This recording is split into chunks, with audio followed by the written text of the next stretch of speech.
आज माइकल और उसकी गर्लफ्रेंड जॉर्जिया घर जा रहे हैं क्योंकि आज माइकल के पापा का जन्मदिन था। घर पर बहुत सारे मेहमान आए थे, लेकिन यहाँ माइकल एक महिला एथेना को देखता है जो रसोई से एक डिश ला रही है, लेकिन उसकी माँ उसे उससे छीन लेती है। ये देखकर उसे बहुत अजीब लगता है। फिर अगले दिन जन्मदिन मनाने के बाद माइकल जॉर्जिया के साथ ऑफिस में है। तभी उसकी माँ आती है और उसे बताती है कि उसके पिता अपनी सचिव एथेना के साथ छुट्टी पर जा रहे हैं। वह माइकल से कहती है कि अगर वह उसके स्थान पर क्लिनिक में काम करता है तो वह उसके पिता के साथ यात्रा पर जाएगी। इस तरह उसके पिता एथेना को अपने साथ नहीं ले जाएंगे। अब माइकल अपनी माँ की बात मान लेता है और क्लिनिक में अपनी माँ की जगह काम करने के लिए पहुंचता है। दोस्तों, माइकल के पिता रॉबर्ट एक मनोचिकित्सक हैं और उनकी माँ उनके साथ काम करती हैं। लेकिन रॉबर्ट का अपनी सचिव एथेना के साथ अफेयर है जो उनकी पूर्व मरीज हैं और वे दोनों कुछ दिनों में शादी करने वाले हैं। अब माइकल एथेना को देखता है जो बाहर उसके पिता से बात कर रही है। फिर अगले दिन माइकल एथेना के पास एक फाइल लेने जाता है। तब वह बताने लगती है कि उसके पिता उससे बहुत प्यार करते हैं।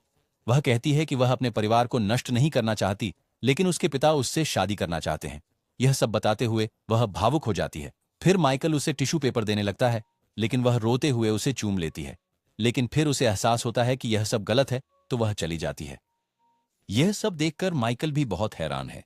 उसे समझ नहीं आता कि यह सब क्या था और वह उसके बारे में सोचता रहता है। अब वह जॉर्जिया से मिलता है, जो बताती है कि कुछ दिनों बाद एक कार्टून फेस्टिवल आ रहा है। दोनों ही कार्टूनिस्ट हैं, इसलिए उन्हें तैयारी करनी थी। लेकिन वह कार्टून की तैयारी तभी कर सकता था जब उसके मम्मी और डैड वापस आ जाते। इसके बाद जब वह क्लिनिक में होता है, वह एथीना की फाइल खोजने लगता है। वह देखना चाहता है कि उसे कौन सी बीमारी थी। काफी खोजने के बाद उसे एथीना की फाइल मिलती है, जिसमें दिखाया गया है कि एथीना एक आत्महत्या का प्रयास करने वाली मरीज थी। अब एथीना को भी इस बारे में पता चलता है कि उसकी फाइल गायब है। उसे पता था कि यह सब माइकल ने किया है, इसलिए वह उसे कहने लगती है कि उसने उसकी निजी फाइल चेक की है और वह उसके खिलाफ मामला दायर कर सकती है। लेकिन वह ऐसा नहीं करेगी। यह कहकर वह उसे चूमने लगती है। अब वह भी खुद को नियंत्रित नहीं कर पाता और दोनों एक कमरे में जाकर रोमांस करने लगते हैं। यह सब करने के बाद एथेना माइकल को उसके घर के पास छोड़ देती है और कहती है कि इसके बारे में किसी को न बताए। फिर अगले दिन जब वह साइकिल पर जा रहा होता है तो वह जॉर्जिया को कैफे के बाहर एक लड़के के साथ देखता है। वह उससे पूछना शुरू करता है। फिर वह बताती है कि वह मार्टिन के साथ कार्टून फेस्टिवल की तैयारी कर रही है। लेकिन माइकल को शक है कि वह उसे धोखा देकर किसी और को डेट कर रही है। लेकिन फिर रात में वह एक क्लब में जाता है जहां जॉर्जिया भी मौजूद थी। यहां दोनों बात करते हैं और जॉर्जिया बताती है कि वह केवल मार्टिन से तैयारी में मदद ले रही है। लेकिन यहां माइकल की बातों से उसे पता चलता है कि वह पहले से ही किसी और के साथ रिश्ते में है, तो वह गुस्सा होकर यहां से चली जाती है। अब माइकल को एथेना का संदेश मिलता है जो उसे अपने घर बुला रही थी। अब वह उसके घर जाता है। दोनों बहुत रोमांस करते हैं और बहुत बातें भी करते हैं। लेकिन अगली सुबह जब वह जागता है तो देखता है कि एथेना बाजार गई है। तो यहां वह अपने पिता और एथेना की फोटो देखता है, जिसका मतलब है कि यह घर उसके पिता का है।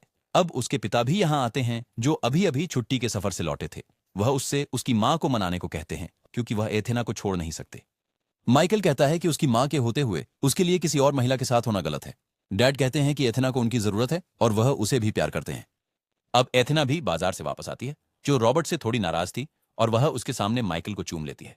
लेकिन माइकल देखता है कि उसके पिता को इस पर कोई फर्क नहीं पड़ा। इसका मतलब है कि वह उनके अफेयर के बारे में जानते थे। दोस्तों, अंत में एथेना एक बच्चे को जन्म देती है और वह बच्चा रॉबर्ट का नहीं बल्कि माइकल का है, क्योंकि रॉबर्ट ने कई साल पहले नसबंदी करवाई थी, जिसके कारण वह बच्चे नहीं कर सकता था। इसका मतलब है कि एथेना ने खुद जानबूझकर बच्चे के लिए माइकल के साथ संबंध बनाए और अब आखिरकार उसे बच्चा मिल गया। देखने के लिए धन्यवाद।